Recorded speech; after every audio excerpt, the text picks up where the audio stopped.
இரவு 10 மணி கடந்திருந்தது. கோவை மாவட்டத்தின் புறநகர் பகுதியில் இருந்த அந்த பழைய தொழிற்சாலை வளாகத்தின் ஒரு மூலையில் ஒரு சிறிய அறை விளக்கு மட்டும் எரிந்து கொண்டிருந்தது. உள்ளே அமர்ந்திருந்த பெண் தன் கைகளில் ஒரு பழைய துணி மூட்டையை இறுகப் பிடித்திருந்தாள். அவள் பெயர் தங்கம். வயது 23. அந்த மூட்டையில் அவள் தாயின் கடைசி நினைவுப் பொருளாக இருந்த ஒரு சிறிய கருப்பு நாட்குறிப்பு மட்டுமே இருந்தது. அவள் அதைத் திறக்கத் துணியவில்லை. ஏனென்றால் அந்த பக்கங்களில் எழுதப்பட்டிருந்தவை அவளது வாழ்க்கையையே மாற்றப் போகின்றன என்பதை அவள் அப்போது அறியவில்லை. தங்கம் வேலை செய்து வந்த வீடு நகரின் மிகப்பெரிய தொழிலதிபர்களில் ஒருவரான வெங்கடேசனின் பங்களா. வெங்கடேசன் என்ற பெயர் கோவை முதல் சென்னை வரை மரியாதையுடன் உச்சரிக்கப்பட்டது. அவருடைய நூற்பாலைகள், எஃகு ஆலைகள் மற்றும் பல நிறுவனங்கள் அவரது வெற்றியின் அடையாளமாக இருந்தன. ஆனால் அந்த பெரிய கட்டிடங்களின் அஸ்திவாரத்தில் புதைந்திருந்த ரகசியங்களைப் பற்றி மிகச் சிலருக்கே தெரிந்திருந்தது. தங்கத்துக்கு அந்த ரகசியங்கள் எதுவும் தெரியாது. அவள் காலை 5 மணிக்கு எழுந்து வீட்டின் அனைத்து வேலைகளையும் செய்து மாலை 8 மணிக்கு தன் சிறிய அறைக்கு திரும்பிவிடுவாள்.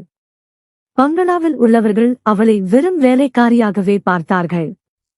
அவளுடைய வாழ்க்கையில் எத்தனை போராட்டங்கள் இருந்தன என்பதை அறிய யாரும் முயலவில்லை. தங்கத்தின் பெற்றோர் இருவரும் இப்போது உயிரோடு இல்லை. சிறுவயதிலேயே தந்தையை இழந்தாள். சில ஆண்டுகளுக்குப் பிறகு தாயும் நோயால் இறந்துவிட்டாள். இறக்கும் முன் தாய் அவளிடம் அந்த நாட்குறிப்பை கொடுத்து, இந்த உலகம் உன்னை புரிந்து கொள்ளவில்லை என்று தோன்றினால் இதை படி. இதில் உன் தந்தையின் முழு கதையும் இருக்கிறது என்று மட்டும் சொல்லியிருந்தாள். தங்கம் அதை ஒருபோதும் முழுமையாக படிக்கவில்லை. அதில் தந்தையின் நினைவுகளால் மட்டுமே நிறைந்திருக்கும் என்று நினைத்து பத்திரமாக வைத்திருந்தாள். வெங்கடேசன் குடும்பத்தில் பெரும்பாலானோர் தங்கத்தை புறக்கணித்தனர். குறிப்பாக வெங்கடேசனின் மகன் சரவணனும் அவன் மனைவி மாலதியும் தங்கள் செல்வத்தின் மீது பெரும் அகங்காரம் கொண்டிருந்தனர். தங்கத்தை தாழ்த்தி பேச அவர்கள் எந்த வாய்ப்பையும் விடமாட்டார்கள். தேநீர் சிறிது தாமதமானாலும் திட்டு, ஏதேனும் பொருள் இடம் மாறினாலும் திட்டு. தங்கம் ஒவ்வொரு முறையும் அமைதியாக பொறுத்துக் கொள்வாள். அவளுக்கு தாயின் ஒரு வார்த்தை எப்போதும் நினைவிருக்கும். மனிதனின் வலிமை குரலை உயர்த்துவதில் இல்லை, கடினமான சூழ்நிலையிலும் சரியான பாதையில் நிலைத்திருப்பதில்தான் உள்ளது. வெங்கடேசன் மட்டும் குடும்பத்தின் மற்றவர்களிடமிருந்து வேறுபட்டிருந்தார். வாழ்க்கையின் இந்த உயரத்தை அடைந்த பிறகு மனிதர்களை புரிந்து கொள்ள கற்றுக்கொண்டிருந்தார். தங்கம் தன் சம்பளத்தின் ஒரு பகுதியை அருகிலுள்ள ஆதரவற்ற குழந்தைகளுக்கு செலவிடுவதையும் முதியவர்களுக்கு உதவுவதையும் அவர் பல முறை பார்த்திருந்தார். அவளுக்குள் இருந்த எளிமையை அவர் கண்டார். அதனால் அவர் எப்போதும் அவளிடம் மரியாதையுடன் பேசுவார். இது சரவணனுக்கும் மாலதிக்கும் பிடிக்கவில்லை. ஒரு வேலைக்காரிக்கு தேவைக்கு அதிக முக்கியத்துவம் கொடுக்கப்படுவதாக அவர்கள் நினைத்தார்கள். ஒரு நாள் பங்களாவில் பெரிய விழா ஏற்பாடு செய்யப்பட்டது. நகரின் முன்னணி தொழிலதிபர்களும் செல்வாக்கு மிக்கவர்களும் வரவிருந்தனர். வீடு முழுவதும் பரபரப்பான ஆயத்தங்கள் நடந்தன. தங்கம் காலையிலிருந்தே ஓய்வில்லாமல் உழைத்தாள். மாலையில் விருந்தினர்கள் வரத் தொடங்கினர். விளக்குகள், இசை, உரையாடல்கள் எங்கும் எதிரொலித்தன. அந்த நேரத்தில் ஒரு முக்கியமான கோப்பு திடீரென காணாமல் போனது. அது வெங்கடேசனின் ஒரு பெரிய வணிக ஒப்பந்தத்துடன் தொடர்புடையது. வீடு முழுவதும் பரபரப்பு ஏற்பட்டது. கோப்பை தேடினார்கள். ஆனால் எங்கும் கிடைக்கவில்லை. சிறிது நேரத்திலேயே சந்தேக விரல் தங்கத்தை நோக்கி நீண்டது.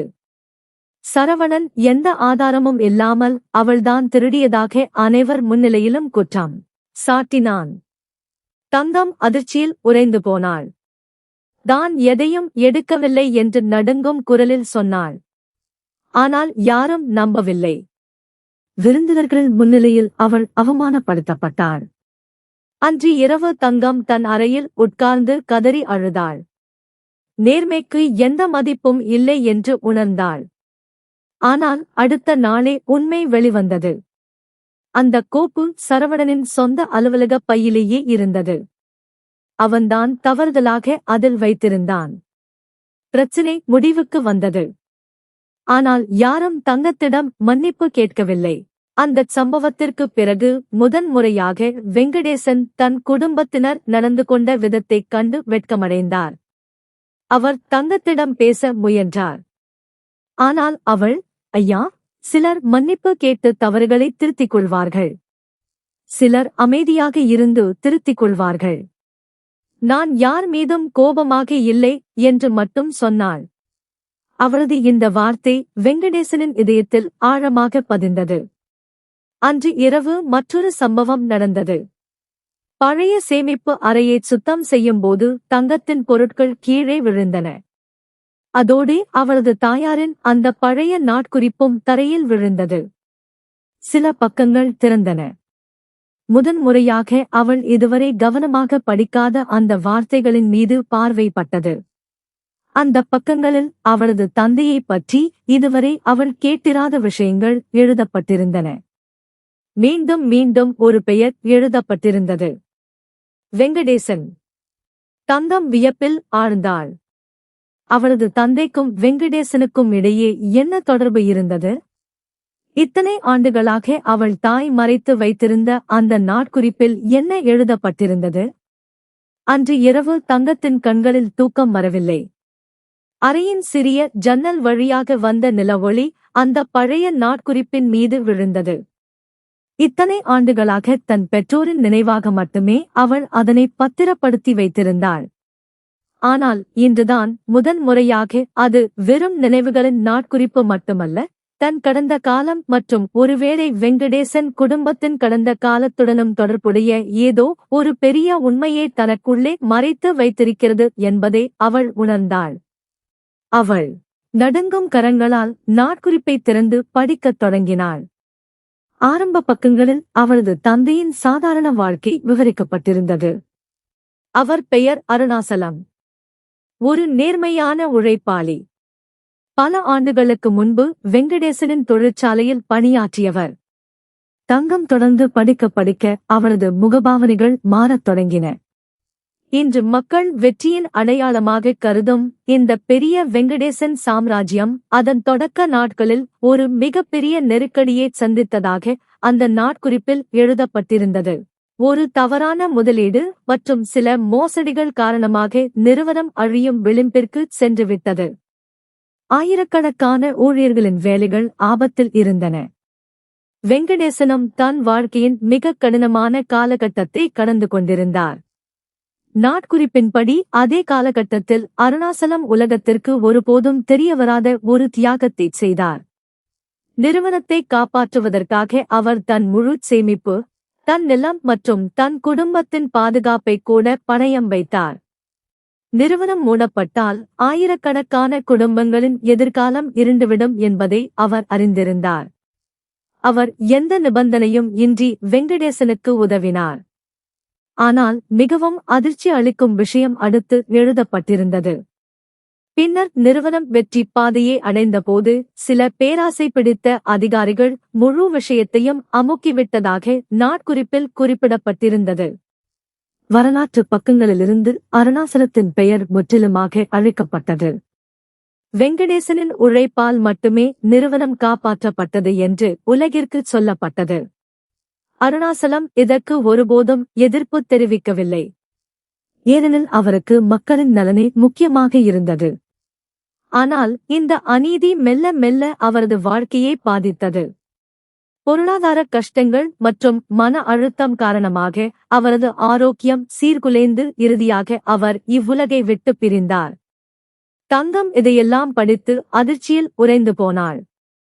தன் தந்தை இப்படிப்பட்ட ஒரு தியாகத்தை செய்தார் என்பதை அவளால் நம்பவே முடியவில்லை. அவ்வளவு பெரிய தியாகத்தை செய்தும் உலகம் அவர்களை நினைவுகூரக்கூட இல்லை என்பதை அவளால் ஏற்றுக்கொள்ள முடியவில்லை. அடுத்த நாள் அவள் மீண்டும் அந்த நாட்குறிப்பை படித்தாள். இந்த முறை அவளது தாய் நாட்குறிப்பினுள் மறைத்து வைத்திருந்த சில பழைய ஆவணங்களின் பிரதிகளும் அவளுக்கு கிடைத்தன. அவற்றில் சில ரசீதுகள், பழைய ஒப்பந்தங்கள் மற்றும் அவளது தந்தையின் கதையை உண்மை என்று நிரூபிக்கும் சான்றுகள் இருந்தன. தங்கத்தின் மனதிற்குள் புயல் வீசிக் கொண்டிருந்தது. ஒருபுறம் தன் தந்தையை குறித்து பெருமையாக இருந்தது. மறுபுறம் அவர் பெறத் தகுதியான மரியாதையை அவர் ஒருபோதும் பெறவில்லை என்ற வேதனை இருந்தது. அங்கு பங்களாவில் வாழ்க்கை வழக்கம் போல் சென்று கொண்டிருந்தது. பல ஆண்டு பழமையான வரலாற்றையே மாற்றக்கூடிய ஒரு உண்மை தங்கத்தின் கைக்கு கிடைத்திருக்கிறது என்பதை அங்கு யாரும் யூகிக்கவில்லை. வெங்கடேசனும் தன் வயதிற்கும் பொறுப்புகளுக்கும் நடுவே அமைதியான வாழ்க்கையை வாழ முயன்று கொண்டிருந்தார். சரவணனும் மாலதியும் இன்னமும் தங்கள் அகங்காரத்தில் மூழ்கியிருந்தார்கள். பணத்தை விட பெரிய விஷயம் உலகில் எதுவும் இல்லை என்று அவர்கள் நினைத்தார்கள். ஆனால் விரைவில் அவர்களின் இந்த எண்ணம் மாறப்போகிறது. சில நாட்களுக்கு தங்கம் யாரிடமும் எதுவும் சொல்லவில்லை. அவள் முதலில் முழு உண்மையையும் புரிந்து கொள்ள விரும்பினாள். அவள் தன் தந்தையின் பழைய நண்பர்களைத் தேடத் தொடங்கினாள். பலர் இப்போது வயதானவர்கள் ஆகிவிட்டனர். ஆனால் சிலர் அருணாசலத்தை நினைவில் வைத்திருந்தனர். தங்கம் அவர்களிடம் நாட்குறிப்பை காட்டியபோது அவர்களின் கண்கள் கலங்கின. அருணாசலம் உண்மையிலேயே மிகவும் நேர்மையான மனிதர் என்று அவர்கள் கூறினார்கள். மற்றவர்களுக்கு உதவுவதற்காக அவர் பல முறை தன் சொந்த நலன்களை தியாகம் செய்திருந்தார். ஒரு முதியவர் அந்த நேரத்தில் அருணாசலம் முன்வராவிட்டால் ஒருவேளை வெங்கடேசனின் நிறுவனத்தை காப்பாற்றியிருக்கவே முடியாது என்று கூறினார். இப்போது நாட்குறிப்பில் எழுதப்பட்டவை வெறும் உணர்ச்சிபூர்வமான நினைவுகள் மட்டுமல்ல, வரலாற்று உண்மை என்பது தங்கத்திற்கு உறுதியானது. ஆனால் அவளது முன்னிருந்த மிகப்பெரிய கேள்வி, இந்த உண்மையை அவள் உலகிற்கு முன்னால் கொண்டு வர வேண்டுமா? அவள் அப்படிச் செய்தால் ஒட்டுமொத்த வெங்கடேசன் குடும்பத்தின் நற்பெயரும் பாதிக்கப்படலாம்.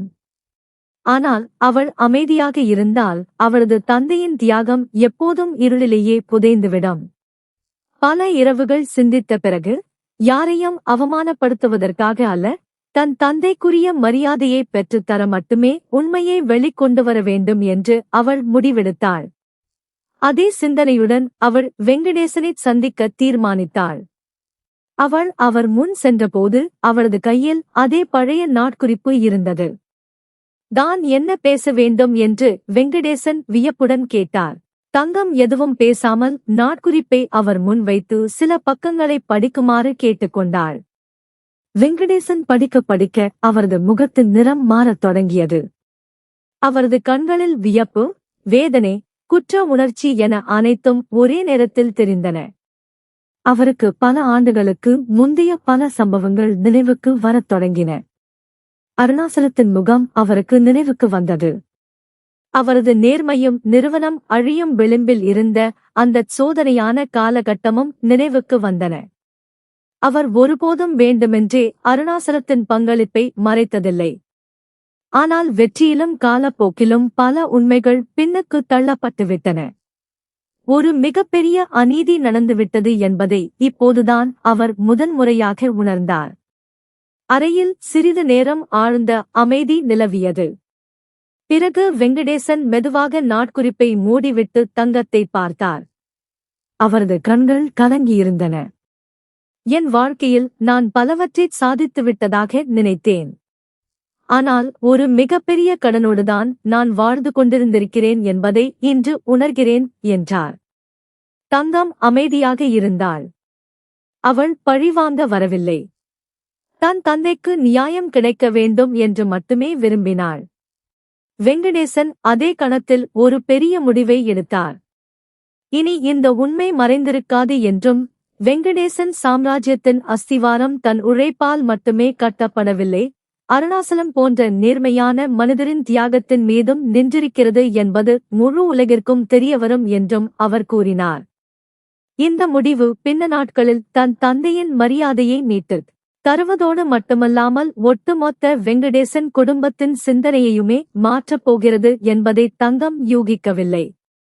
இந்த உண்மை பகிரங்கமாக வெளிவரும்போது இத்தனை ஆண்டுகளாக தங்கத்தை வெறும் வேலைக்காரியாக மட்டுமே கருதியவர்களுக்குத்தான் மிகப்பெரிய மானக்கேடு உண்டாகப் போகிறது. வெங்கடேசனின் முன் நாட்குறிப்பின் உண்மை வந்த பிறகு அவரது உலகமே மாறிவிட்டதைப் போல் இருந்தது. அன்று இரவு அவர் வெகுநேரம் தன் அறையிலேயே அமர்ந்திருந்தார். அவரது கண்களுக்குள் மீண்டும் மீண்டும் அருணாசலத்தின் முகம் வந்து கொண்டே இருந்தது. கிட்டத்தட்ட அனைவரும் அவரை விட்டு விலகியிருந்த அந்த நேரத்தில் ஒரு சாதாரண ஊழியர் எப்படி அவருக்கு உறுதுணையாக இருந்தார் என்பது அவருக்கு நினைவுக்கு வந்தது. அருணாசலம் தன் தியாகத்திற்கான புகழை ஒருபோதும் பெற முயன்றதில்லை என்பதும் அவருக்கு நினைவிருந்தது. ஆனால் வெற்றி, காலம் மற்றும் மனிதர்களால் உருவாக்கப்பட்ட கதைகளுக்கு மத்தியில் அவரது பங்களிப்பு மெல்ல மெல்ல மறக்கடிக்கப்பட்டுவிட்டது. இப்போது உண்மை தன் கண் முன்னே இருக்கும்போது இதை உலகிற்கு வெளிப்படுத்தாவிட்டால் வாழ்நாள் முழுவதும் தன்னைத்தானே மன்னிக்க முடியாது என்று அவர் உணர்ந்தார். அடுத்த வாரமே ஒரு சிறப்பு விழாவிற்கு ஏற்பாடு செய்ய வெங்கடேசன் தீர்மானித்தார். நிறுவனத்தின் மூத்த அதிகாரிகள், பழைய ஊழியர்கள், ஊடகங்கள் மற்றும் பல முக்கிய புள்ளிகள் அந்த விழாவிற்கு அழைக்கப்பட்டனர். இந்தச் செய்தியால் நகரம் முழுவதும் பேச்சு தொடங்கியது. திடீரென்று இப்படி ஒரு நிகழ்ச்சி ஏன் நடத்தப்படுகிறது என்று மக்கள் யோசித்துக் கொண்டிருந்தார்கள். அங்கே சரவணனும் மாலதியும் கூட வியப்பில் ஆழ்ந்திருந்தனர். இந்த நிகழ்ச்சியைப் பற்றி அவர்களுக்கு அதிக தகவல்கள் கொடுக்கப்படவில்லை. ஒருவேளை நிறுவனத்தின் ஏதேனும் புதிய சாதனை அறிவிக்கப்படப் போகிறது என்று அவர்கள் நினைத்துக் கொண்டிருந்தார்கள். ஆனால் இந்த நிகழ்ச்சியில் அவர்களின் வாழ்க்கையின் மிகப்பெரிய பாடம் காத்திருக்கிறது என்பது அவர்களுக்கு தெரியாது. நிகழ்ச்சி அன்று அந்த பெரிய அரங்கம் மக்களால் நிறைந்திருந்தது. மேடையில் வெங்கடேசன் அமர்ந்திருந்தார். அவருக்கு அருகில் தங்கமும் இருந்தாள். தங்கத்திற்கு இதெல்லாம் ஒரு கனவு போல இருந்தது. சிறிது நேரத்திற்கு முன்பு வரை அந்த பெண் இந்த குடும்பத்தின் பார்வையில் வெறும் வேலைக்காரியாக மட்டுமே இருந்தாள். ஆனால் இன்று அவள் மரியாதையுடன் மேடையில் அமர வைக்கப்பட்டிருந்தாள். இருப்பினும் அவரது மனதில் எந்த அகங்காரமும் இருக்கவில்லை. தன் தந்தைக்குரிய மரியாதை அவருக்கு கிடைக்க வேண்டும் என்று மட்டுமே அவள் விரும்பினாள். சிறிது நேரத்திற்குப் பிறகு வெங்கடேசன் மேடையில் எழுந்து நின்று பேசத் தொடங்கினார். அவரது குரலில் உணர்ச்சிகள் தெளிவாக பிரதிபலித்தன. இன்று தன் வாழ்க்கையின் மிக முக்கியமான உண்மையை மக்கள் முன் வைக்கப் போவதாக அவர் கூறினார். பிறகு அவர் அருணாசலத்தின் கதையை கூறத் தொடங்கினார். பல ஆண்டுகளுக்கு முன்பு தன் நிறுவனம் அழியும் விளிம்பில் இருந்தபோது ஒரு சாதாரண ஊழியர் தன் குடும்பத்தின் எதிர்காலத்தையே பணயம் வைத்து நிறுவனத்தை காப்பாற்ற உதவியதை அவர் விவரித்தார். காலப்போக்கில் அந்த மனிதரின் பங்களிப்பு மறக்கடிக்கப்பட்டுவிட்டது என்பதையும் அது ஒரு மிகப்பெரிய தவறு என்பதையும் அவர் ஒப்புக்கொண்டார். அரங்கு முழுவதும் அமைதியாக அவரது வார்த்தைகளை கேட்டுக்கொண்டிருந்தது. இதற்குப் பிறகு அவர் தங்கத்தின் தாயாரின் நாட்குறிப்பை அனைவருக்கும் முன்னால் காட்டினார். உலகம் கிட்டத்தட்ட மறந்துவிட்ட அந்த உண்மையை இந்த நாட்குறிப்புதான் தனக்கு நினைவூட்டியது என்று அவர் கூறினார். பிறகு மேடையில் சில பழைய ஆவணங்களும் சான்றுகளும் சமர்ப்பிக்கப்பட்டன. ஒவ்வொரு சான்றும் ஒரே விஷயத்தைத்தான் நிரூபித்துக் கொண்டிருந்தன. வெங்கடேசன் சாம்ராஜ்யத்தின் வெற்றிக்கு பின்னால் அருணாசலத்தின் தியாகமும் நேர்மையும் மற்றவர்களின் உழைப்பைப் போலவே மிக முக்கியமானவை. இதை கேட்டதும் அரங்கம் கைதட்டல் ஓசையால் அதிர்ந்தது. பல பழைய ஊழியர்களின் கண்கள் கலங்கின. சிலர் உணர்ச்சி வசப்பட்டு எழுந்து நின்றார்கள். எந்தவொரு சுயநலமும் இன்றி ஆயிரக்கணக்கான மக்களின் எதிர்காலத்தை காப்பாற்றுவதற்காக தன் அனைத்தையும் பணயம் வைத்த அந்த மனிதரைப் பற்றி முதன்முறையாக உலகம் தெரிந்து கொண்டது. ஆனால் மிகப்பெரிய தாக்கம் சரவணன் மற்றும் மாலதியின் மீதுதான் ஏற்பட்டது. அவர்கள் தங்கள் இருக்கைகளில் அமர்ந்தபடி வெட்கத்தால் தலை குனிந்திருந்தனர். பல ஆண்டுகளாக தங்கத்தை அவமானப்படுத்தினார்கள். அவள் மீது போய் குற்றச்சாட்டுகளை சுமத்தினார்கள். அவளது பொருளாதார நிலையை மட்டுமே வைத்து அவளை மதிப்பிட்டார்கள். இன்று அதே தங்கம் முழு மரியாதையுடன் மேடையில் அமர்ந்திருந்தாள். மக்கள் அவரது தந்தையின் தியாகத்திற்கு சலாம் செய்து கொண்டிருந்தார்கள். நிகழ்ச்சிக்குப் பிறகு சரவணனும் மாலதியும் முதன்முறையாக தங்கத்தின் அருகில் வந்தார்கள். அவர்களின் கண்களில் குற்ற உணர்ச்சி தெளிவாக தெரிந்தது. அவர்கள் அவளிடம் மன்னிப்பு கேட்டுத்தான் ஒரு மிகப்பெரிய தவறை செய்துவிட்டதாக ஒப்புக்கொண்டார்கள். ஆடைகளையும் தகுதியையும் வைத்துத்தான் மனிதர்களை மதிப்பிட்டு வந்ததாக அவர்கள் கூறினார்கள்.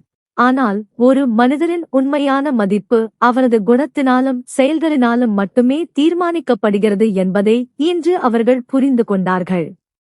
தங்கம் அவர்களின் பேச்சை கவனமாக கேட்டு புன்னகையுடன், என் தந்தை உயிரோடு இருந்திருந்தால் நாம் வெறுப்பை காட்டாமல் பாடங்களை கற்றுக்கொண்டு முன்னேற வேண்டும் என்றுதான் விரும்புவார் என்றாள். அவளது இந்த வார்த்தையைக் கேட்டதும் இருவரின் கண்களும் கலங்கின. சில நாட்களுக்குப் பிறகு வெங்கடேசன் மற்றொரு முக்கியமான அறிவிப்பை வெளியிட்டார். அவர் நிறுவனத்தின் சார்பில் அருணாசலம் கௌரவ உதவித்தொகை என்ற புதிய கல்வி உதவித்தொகை திட்டத்தை தொடங்கினார். பொருளாதார கஷ்டங்களுக்கு மத்தியிலும் தங்கள் கனவுகளை நனவாக்க விரும்பும் உழைப்பாளிகளான ஏழை குழந்தைகளுக்காக இந்த திட்டம் தொடங்கப்பட்டது. இது வெறும் திட்டம் மட்டுமல்ல, பிறரின் எதிர்காலத்திற்காக தன் நிகழ்காலத்தை தியாகம் செய்த அந்த மனிதருக்கு செய்யும் மரியாதை என்று அவர் கூறினார். மெல்ல மெல்ல தங்கத்தின் வாழ்க்கை மாறத் தொடங்கியது. ஆனால் அவளுக்குள் எதுவும் மாறவில்லை. அவள் முன்பு போலவே பணிவாகவும் எளிமையாகவும் இருந்தாள். தன் புதிய அடையாளத்தை பிறருக்கு உதவுவதற்காக பயன்படுத்தினாள். அவள் அடிக்கடி ஆதரவற்றோர் இல்லங்களுக்குச் சென்று குழந்தைகளுடன் நேரத்தை செலவழித்து, சூழ்நிலைகள் எப்படி இருந்தாலும் உழைப்பும் நேர்மையும் ஒருபோதும் வீண் போகாது என்ற நம்பிக்கையை அவர்களுக்கு ஊட்டினாள். காலப்போக்கில் இந்த கதை நாடு முழுவதும் பரவியது. மக்கள் தங்கத்தை வெறும் வேலைக்காரியாகவோ அல்லது ஊழியராகவோ பார்க்காமல் தன் தந்தையின் மரியாதையை மீட்டெடுத்த ஒரு மகளாகவே அறிந்தார்கள். அதே வேளையில் வெங்கடேசனுக்கும் வாழ்க்கையின் மிகப்பெரிய பாடம் கிடைத்தது. வெற்றி என்பது மேடையில் தெரியும் நபருக்கு மட்டுமே உரியதல்ல, திரைக்குப் பின்னால் நின்று அதை சாத்தியமாக்கிய மனிதர்களுக்கு உரியது. இப்படி ஒரு பழைய நாட்குறிப்பு மறக்கப்பட்ட ஒரு உண்மையை வெளிக்கொண்டு வந்தது மட்டுமின்றி பலரின் சிந்தனையையும் மாற்றியது. இறுதியாக மரியாதையை ஒருபோதும் பணத்தால் விலைக்கு வாங்க முடியாது என்பதை உலகம் கற்றுக்கொண்டது. மரியாதை என்பது நேர்மை, தியாகம் மற்றும் நல்ல செயல்களால் ஈட்டப்படுவது. நண்பர்களே, ஒருபோதும் எந்த ஒரு மனிதனையும் அவரது வேலை, ஆணைகள் அல்லது பொருளாதார நிலையை வைத்து மதிப்பிடக்கூடாது. அதை வைத்து அவர்களை தாழ்வாக நினைக்கக்கூடாது. பல நேரங்களில் மிகவும் சாதாரணமாக தோன்றும் மனிதர்களே தங்களுக்குள் மிக விசேஷமான தியாகத்தையும் மகத்துவத்தையும் மறைத்து வைத்திருப்பார்கள். இந்த கதை உங்களுக்கு பிடித்திருந்தால் லைக் செய்யுங்கள். கமெண்டில் நேர்மையே மிகப்பெரிய செல்வம் என்று தவறாமல் எழுதுங்கள். மேலும் இதுபோன்ற உணர்ச்சிபூர்வமான கதைகளுக்கு சேனலை சப்ஸ்கிரைப் செய்ய மறக்காதீர்கள். நன்றி.